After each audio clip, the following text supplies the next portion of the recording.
ahead.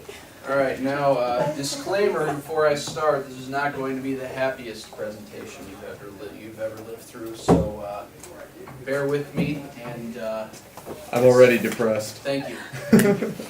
So, obviously my topic, my problem was depression, what it is, what it does, and what teachers can do about it. Okay, so what is depression? So, depression is a very general term. It refers to, it's an umbrella term. It refers to a wide variety of illnesses. It refers to mild illnesses. It refers to moderate illnesses. It refers to severe illnesses. It refers to bipolar. It refers to certain types of schizophrenia. It refers to a lot of different things. So, when I say depression, I mean all of those things, unless I say something specific. 1 in 8 adolescents suffer from depression. So I'm guessing there are about 16 of us in here, so that means that at least 2 of us in here suffer from some sort of depression. The falsity in that statistic is that 1 in 8 adolescents from the research only refers to the adolescents who have been diagnosed. In other words, the adolescents that not only have been diagnosed but have actively gone and have sought treatment are the ones included in this statistic. So what does that mean? That means that more than likely there are more than what the statistic says, because of the fact that in a national survey, of all the adolescents that they surveyed who reported having depressive symptoms, only 30% received treatment. So, what does that mean? That means that 1 in 8 is probably more like 1 in 4 or 1 in 5. Alright, so there is no one cause for depression. And the reason for this is because there are a lot of different factors dealing with the physical, mental, emotional, and social parts of life that can cause or that are risk factors for depression. Physical stuff obviously includes brain development, and what neurotransmitters, what I speak about is there are chemicals, there are hormones in your body that regulate certain emotions that you have. In other words, serotonin is a big one. That's one that a lot of people have heard about. Serotonin regulates emotion. It regulates your appetite and your sleep habits. The other ones include,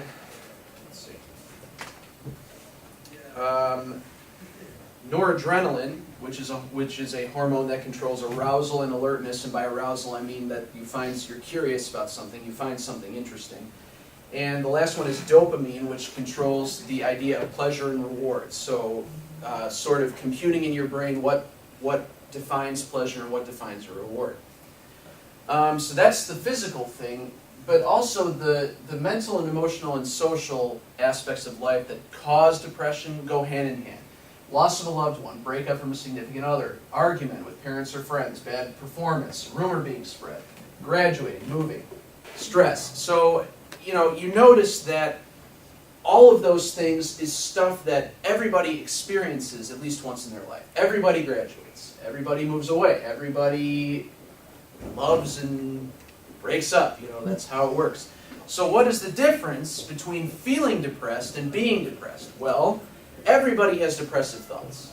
Everybody feels sad. Everybody gets upset. Everybody gets angry. The difference between a person who is not depressed and a person who is depressed is the fact that a person who is depressed experiences the symptoms, which are right here, for an extended period of time, to the point that it affects their life.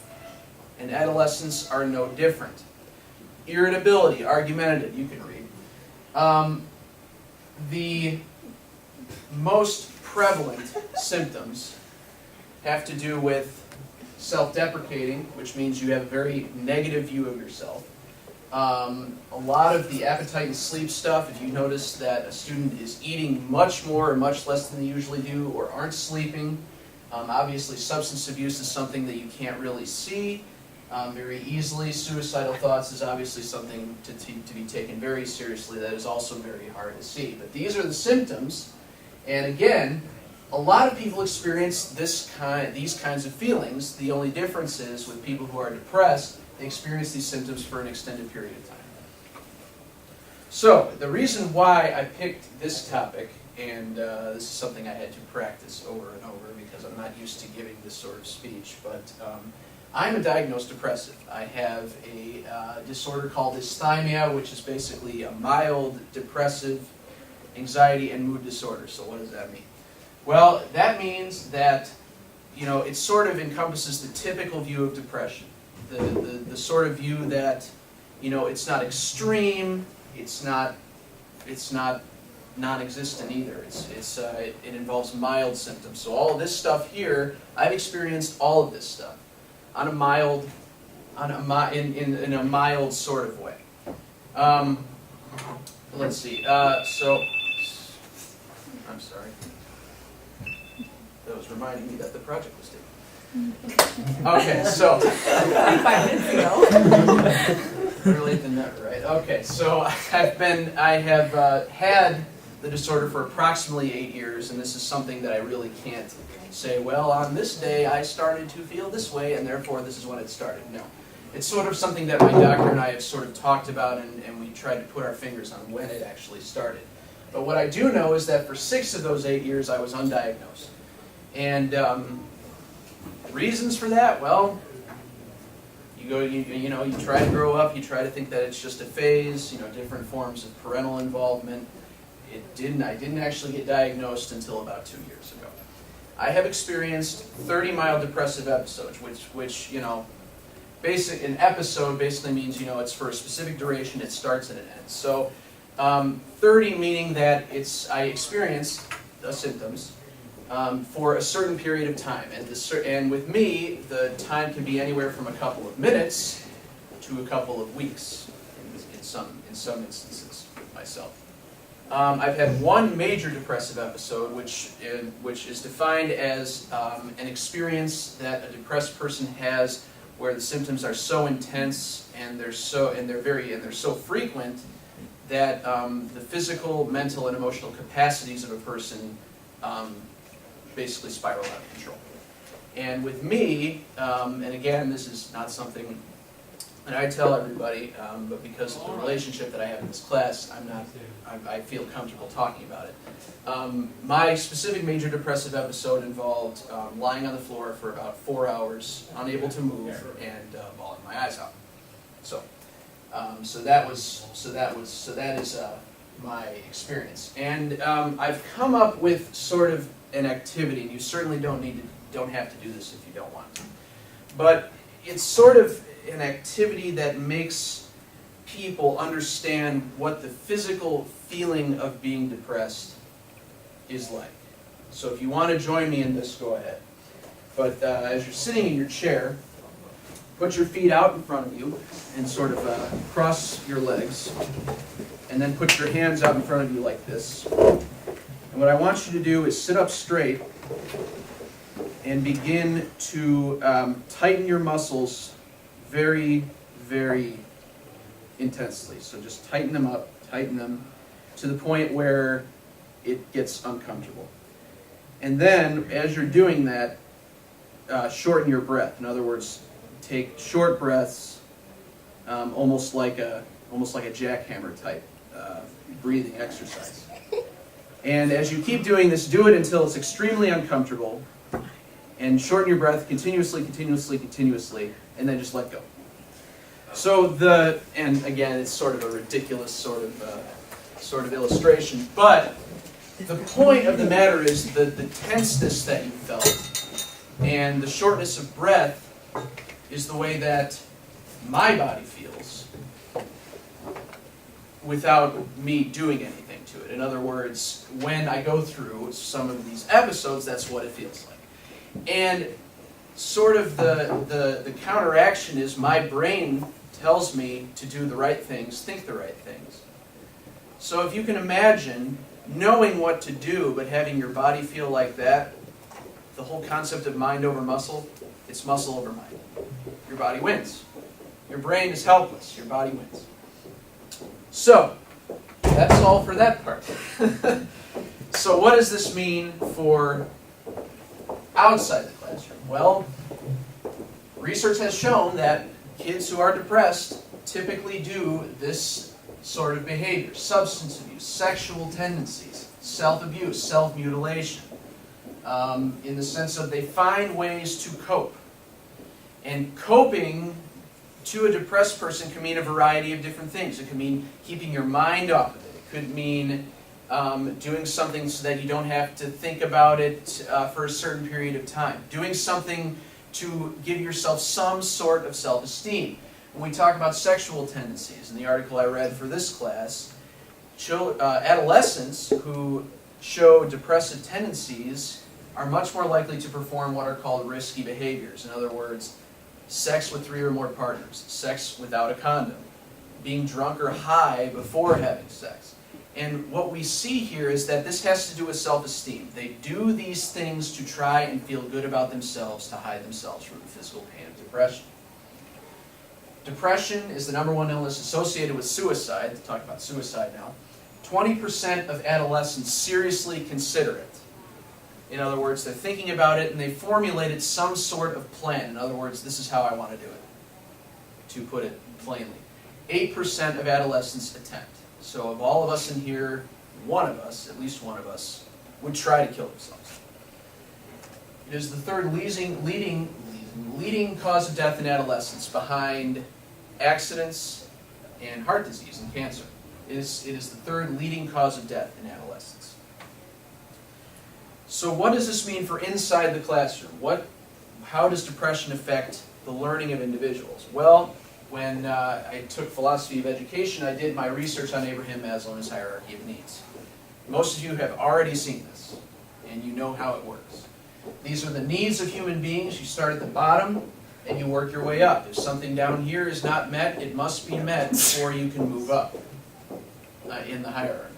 In other words, if I'm starving, I don't have the capacity to love anybody because I'm hungry. And by hungry, I don't mean like right now, like I haven't eaten yet today, so therefore I don't love any of you anymore. It's more extreme than that. It's more of you haven't eaten for a week, so you're willing to steal, you are willing to kill people. Why? Because you need food. The basic needs of human beings. So what does this mean in terms of depression? Well, students are generally right here in these two. They feel the need to belong. They feel the need to love somebody or be loved. They have the need to have self-esteem. They have the need to be recognized for things that they're doing.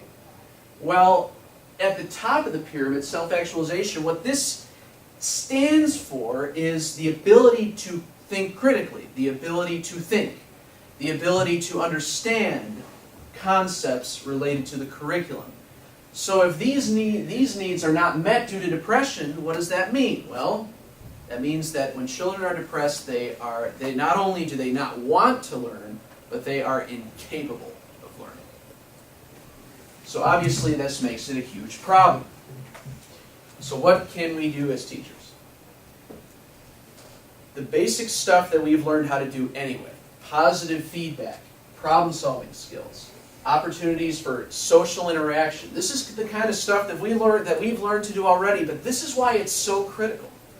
It's so critical because there are kids in the classroom who are suffering from these illnesses who need this stuff more than anyone else. And so when we step inside a classroom and we do these things, that we're helping everybody, but we're specifically helping the kids who need it the most. And so the rest of the stuff here is based on my personal experience with depression. And it's what to do if a student comes up to you and tells you in more or less words, I got a problem, I'm depressed. And it might be something as simple as, I'm bummed out because X, Y, Z. You have to make the judgment. Is it a depressed feeling or is it a depressive disorder? And one of the things you can do to realize this is think about the duration. How long have these feelings been going on? Have there been any physical symptoms associated with it? Is he coming to school hungry? Is he coming late every day? Is he coming tired? So what do you do if a student comes up to you and says, this is my situation, I need your help? Well, this is what to do. Be supportive. Sympathize. Sympathy is what these kids rely on. They're crying out for your attention. They're crying out for your help. So what do? You're supportive. Listen. You have to look for the specific things that they're saying to you so that you can form sort of an equation where you can think, okay, what is the situation here? Calmly ask if there is a risk that the child may hurt himself or herself. And this is something that is sort of debated over, because do we acknowledge that suicide may exist or do we not? Well, in my opinion, we do. Because of the fact that children will generally be honest when it comes to that stuff, generally. Is that if you ask in a nonchalant way, not saying, hey, you want to kill yourself? No, you don't say that. You say, Dylan, is there any possibility that you may want to hurt yourself or somebody else? And generally the child will respond. It might be a very staggered, incoherent response, but they'll respond. Try to connect emotionally. Put yourself out there. Try, even if you're not exactly telling the truth, try to connect with them in any way possible. Yes, I know how you feel. Yes, I understand what you're going through. And yes, I understand the fact that these feelings won't go away. Try to connect. And congratulate the student. And congratulatory doesn't mean, congratulations, you got a disease. The congratulations comes in where, and this is just with people in general, when you have a problem, half the battle is just admitting you have a problem. And when the kid comes up to you and says, I have a problem, they've taken the first step to becoming cured. So congratulate them, saying, you know what, that took guts. That took guts to come up to me and say that you have a problem. So what not to do? And these might seem very ridiculous, but I've seen it happen, and I've talked to teachers that think that this kind of stuff is okay. Do not accuse. Do not question. Don't say you're just trying to make excuses. Don't try to say, like towards the bottom, blame the student. Well, maybe if you were doing this right, you wouldn't have this kind of problem. Don't do that. Don't dumb down the problem. And this is something that is very, very common. Don't try to tell them it's just a phase. Because that might be correct, but you don't know that. And it might be correct, but the adolescent might not understand. Don't try to be shocked, because I guarantee if you express any form of shock, they're going to turn around and run away, and they're never going to talk to you again about that issue. Remain calm, because that's what they want you to do. They want you to remain calm with them. They want you to talk to them. They don't want you to say, oh my God, we got to take you to the hospital right now. No. No. Don't deny the problem, obviously, because they're coming up to you and telling you they have a problem, and who are you to judge, right? So don't deny the problem. It's all in your head. That's a very popular one that I've heard. All right, so anyway, so depression is obviously a problem in the classroom, and we as teachers, especially if we can try to learn about it and try to connect with students, we can make the problem less of a nuisance than it already is. So, does anybody have any questions? That was a great presentation, although I have to say, I do have a question for you. Yes. Is there anything at the middle school level where do they have offices or national organizations Yes. dedicated to addressing this problem? And I left the treatments out of my presentation on purpose. Okay. Because I see of that the a bit fact long. that they are so extensive.